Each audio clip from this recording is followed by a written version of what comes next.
Hey everyone, welcome back to my channel. This is Bernadette from Burn Stitches, and for today's video, it's been so long since I've done a Tipsy Tuesday tutorial, but I figured today is a very good day. Something really exciting is I am about to be done with my Mirabilia. So as you can see, this is Athena with all of her fancy glory. She is super blingy. There's so many beads. There's over 1,000 beads on her. And I'm about to finalize the last of the beads. I think I have about maybe 50 beads left for me to finish, and then I'll be done. So I thought it's a great opportunity for me to share and show you how I do the beads. So just a quick close-up of the types of beads that Athena has.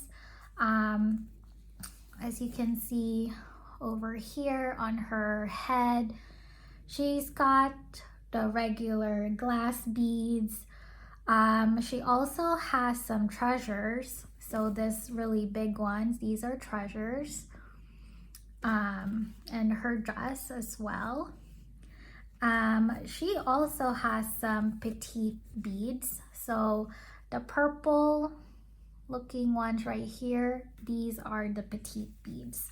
So the final thing for just the final ones that I need to do, I need to add some of the bronzy looking beads over here.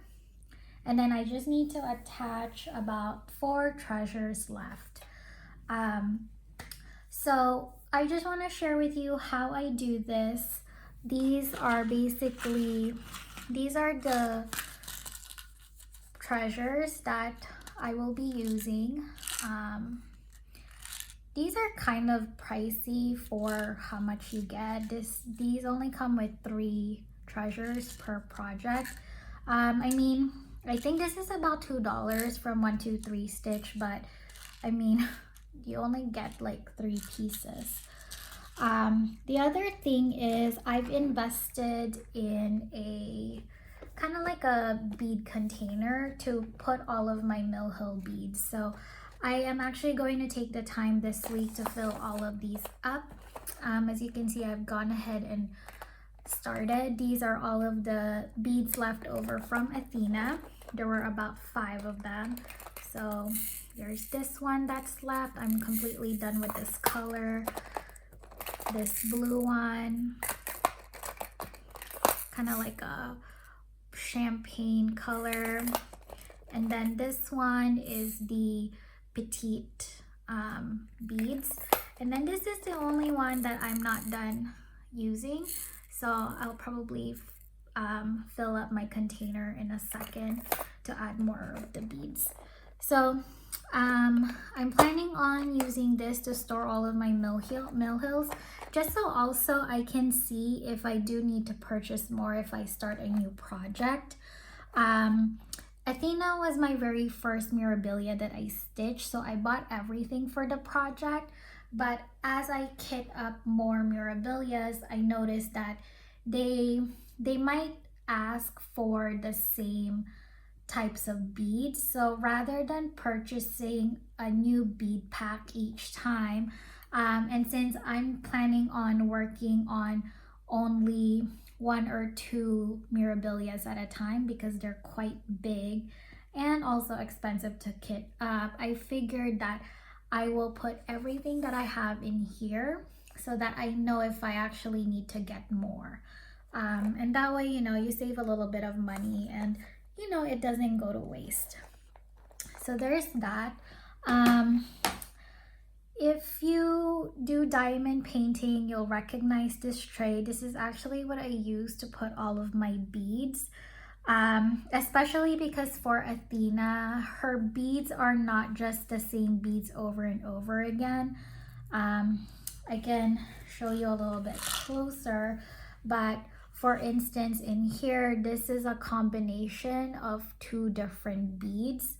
And for me, it's much faster if I put all of the beads that are needed in here, and then I can just grab them rather than doing it one color at a time. I did do the one color at a time at first, but then it was kind of hard to bead one color at a time because they're all over the place. And so I figured it's easier if I just do it in batches, like in chunks. So like I did all of these at the same time, all at once instead of one color at a time. And I think that process went a lot faster. There's no right or wrong process here. If you do your beads one color at a time, good for you. I think that's great that it's working for you. But for me personally, it's easier to just do it in sections. So I just wanted to, again, just like share, this is the process that I use. So I do use this tray just so it's easy. And then once I'm gonna be done with all of these, I will put them back in that container. Another thing, you'll definitely need some scissors. And of course, the last thing you need is you need a thread to put your beads into the fabric. So you can do several things, several ways. You can use a thread that is closely matches the beads that you're using. And I did that when I beaded the Just Nan mouse. I actually didn't have an invisible thread at the time, so I used a color that is similar to the beads, but I actually ended up purchasing this invisible thread. This is the Wonder Invisible Thread from YLI, and this was what was recommended at the back of the Athena chart. So I purchased this off, I believe I got this from Amazon. It was less than $10 and it's for 1,500 yards. So it should last you quite a while. And I will go ahead and show you how I bead so we can get started. So the first thing, oh sorry, before, of course you also will need a needle. You can use a beading needle. There is a needle specifically for beading, and I actually have one in my stash. It's from Mill Hill, and it's literally called a beading needle. I personally don't like using it because it was very long, it was very sharp, that I kept poking my finger, and it felt very flimsy. Like I felt like I'm going to end up breaking the needle in half. So someone from Instagram recommended this to me. This is actually a bohin needle, size 28, and I found this needle to work perfect for its purpose. It fits all of the beads, including the petite seed beads, which is really small. So I was really glad that this ended up working out, because this is just a regular cross stitch needle, and the eye, I don't think it's gonna focus, but the eye is small enough that it fits in between the holes, especially the petite seed needles. So if you're in the market, I highly recommend this needle. Okay, so let's go ahead and get started. So the first thing is I'm going to just grab a thread. This might be hard to see. This is, the beauty of having an invisible thread is you can't really see, but it's also gonna be hard to pick it up on camera. But I'm just gonna grab my scissors and cut the thread. Okay. And then we're gonna do one strand. And then how I start is I actually knot the end of my thread. Again, I don't think the camera is going to pick up the thread because it's pretty invisible. But I don't know if you can see that, but I added a knot at the end. And like I said, this is how I do my own beading, and you might have a different process than me, but I figured I will just share with you how I do it. Here you go. And now we are ready to get started.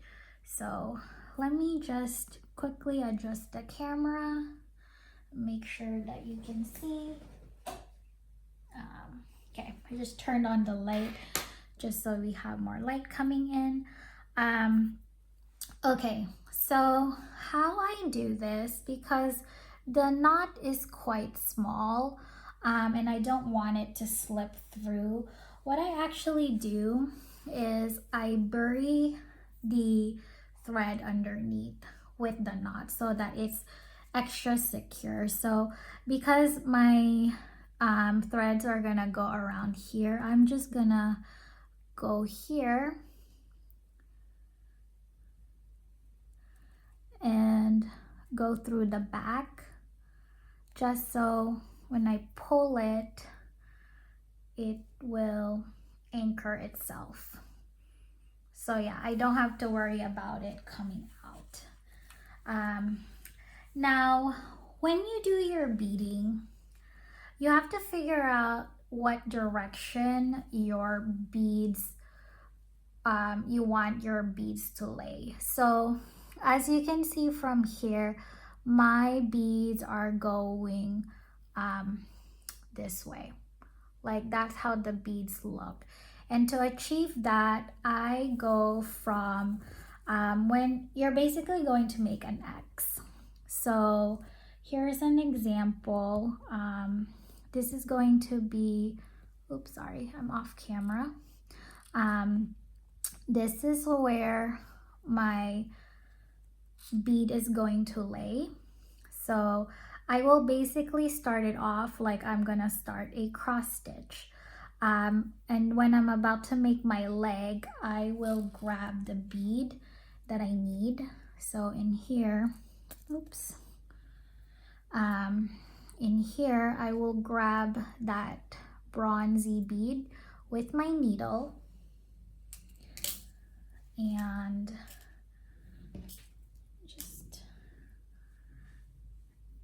I will just bring it all the way down. So there's my needle at the bottom, and then I will make my X. So this is where the X is gonna go for that first leg.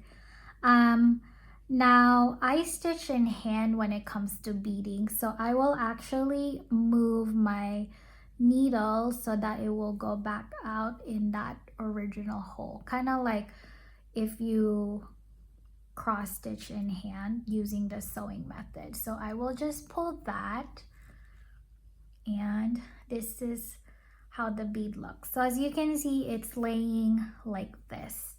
So that's how you get the beads to lay like that. If you want it different, like this way, then you'll just do the opposite direction. And then for me to secure the beads, I will go inside the hole one last time.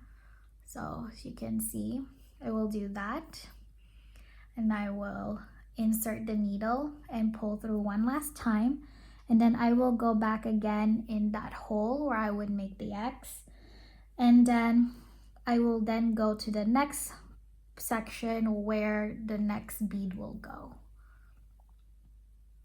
So there you have it. That should then be secure. And then I can just continue beading all the way through. So here's the bead, pull it down,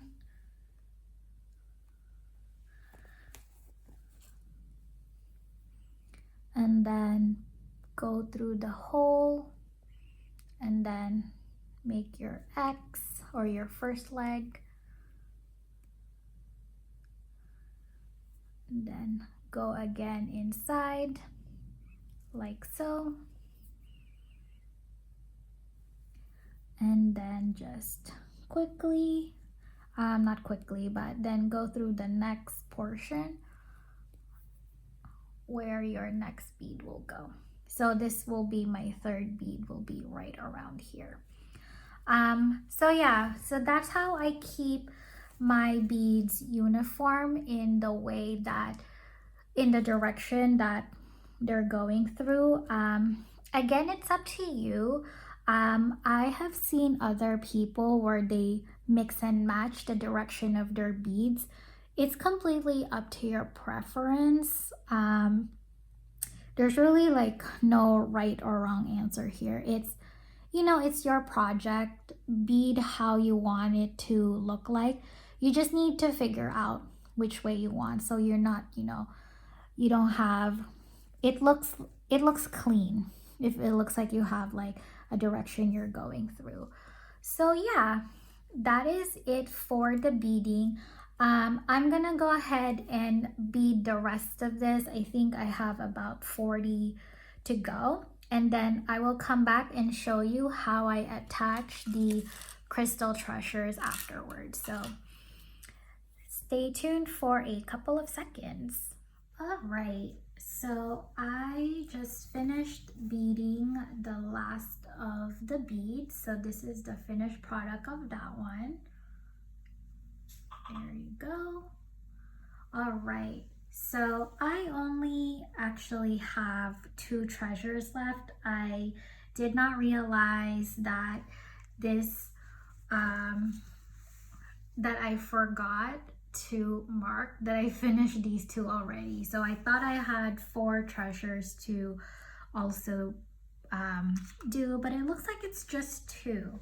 So we are so close to finishing.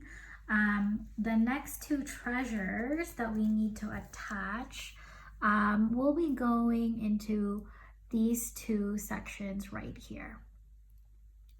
And then we're done. So just the same, I'll be using like kind of like how I start.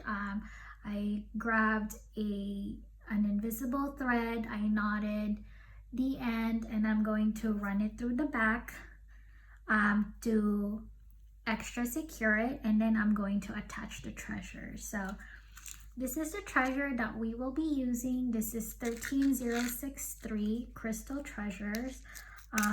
It's super pretty, a bit pricey, but pretty. So they look like little diamonds. And this is quite similar to how you would do a bead. You need to figure out how you want your treasures to lay. So here's a good example so that you can see the difference. So in here, I kind of have it laying sideways like this because that's how I wanted it to look like for the head of Athena. But then on her dress, I decided I wanted to lay straight vertically, so like this. So that's how I did the stitches. So it's gonna go in here. I'm just gonna measure real quick if this will even fit sideways, or how does that fit. It kind of looks nice going straight. Oops, let me see, come back. It kind of looks, come on, keeps going down. It looks nice laying straight like that compared to diagonal. Or actually, I don't mind the not diagonal, but the cross vertical. Okay, so I think I'll do it that way. And then for the other one, I think I will do that diagonally. So it looks like it's kind of connected. So I think I will go ahead and do that. So let me show you how I attach the treasures. Let me put that away for a second. Okay, so I'm gonna go ahead and secure the invisible thread behind the So this is what the back looks like. not the neatest, but you know what? I don't really, as long as they're not like super thick, I'm totally okay. So I'm just going to run it through the back underneath these stitches, just so it's fully secured. So, oops, sorry, there you go. And then let's pull the thread. Okay, so as you can see, it doesn't go farther because there's a knot in the back. All right, so let's go ahead and get started. So this first one, I want it to be sideways. So I think what I'll do is I will just make a cross. Sorry, off camera. Okay, so I will go to that section where I want to start my leg. So right here.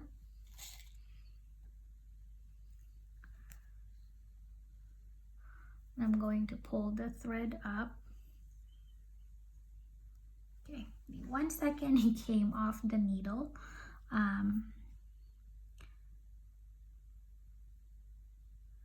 Okay, there you go. All right, so then it's pulled through. Then I am going to grab a treasure and pull it and put it in between the needle like so. Okay, so then I am going to let it fall like this. And then I am going to run through my needle in that top right corner. And then similar to how I do the regular bead, I will then move my needle back down to that bottom left corner, kind of like making your first leg of your cross. So there you go. So as you can see, it came out sideways. And then I'm just gonna secure this a few more times. So I am going to pull I'm gonna put my needle in between the crystal treasure again, like so. And I'm going to then run it underneath and pull it back at the bottom. And just for a safety measure, I'm just gonna do it one last time. So on the regular bead, I only run it through once, but I think because this treasure is bigger and heavier, I am just going to go through it twice.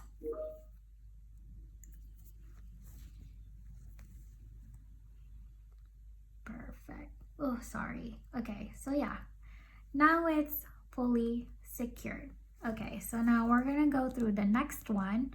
So the next one, I'm going to lay it across. So actually how I'm gonna do this is, you see your X on your linen, I'm actually gonna put it in the middle of the bottom right and the top right. I'm gonna put my needle in the middle and guide my thread there.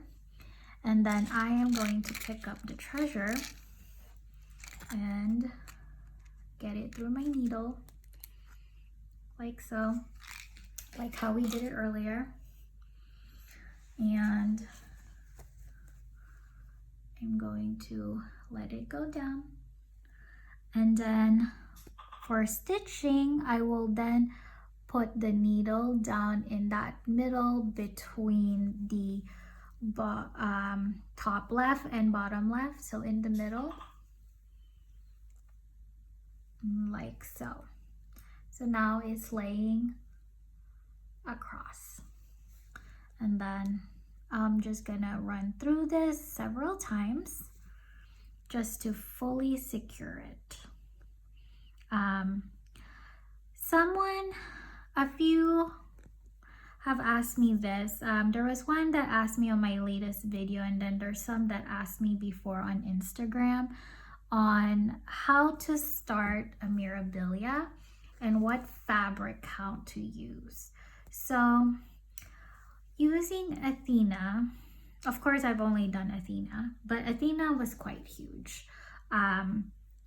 So I would say that the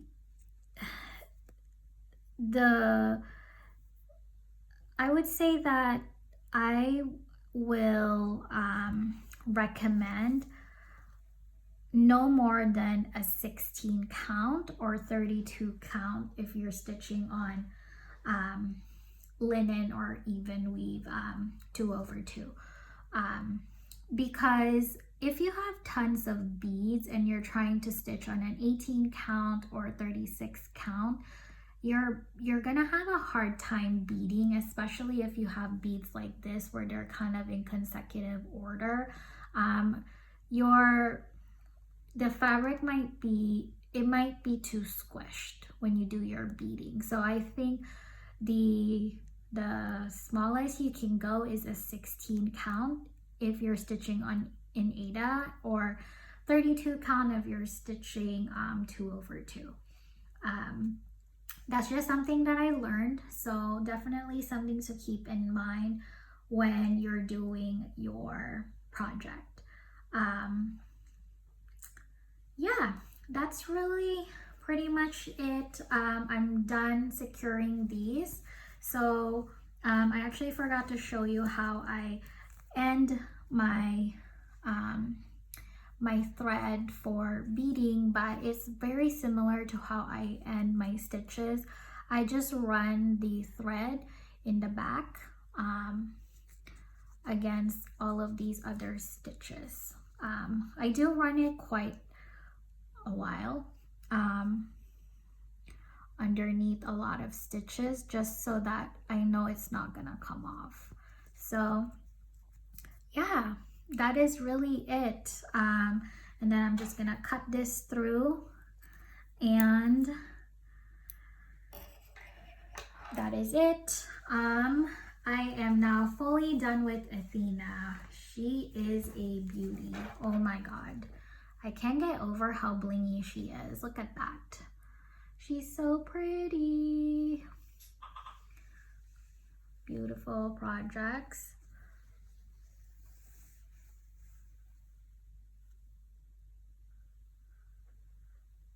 So yeah, I hope that you enjoy my video. And really, I hope that this was helpful. If you have a different method of beading that you think might be beneficial for me to learn, let me know how you do yours. I definitely like to know. I might learn a thing or two. Like I said, there's no wrong way of doing this. It's really up to your discretion. So anyway, I hope you all have a great day. Happy stitching, everyone. Bye now.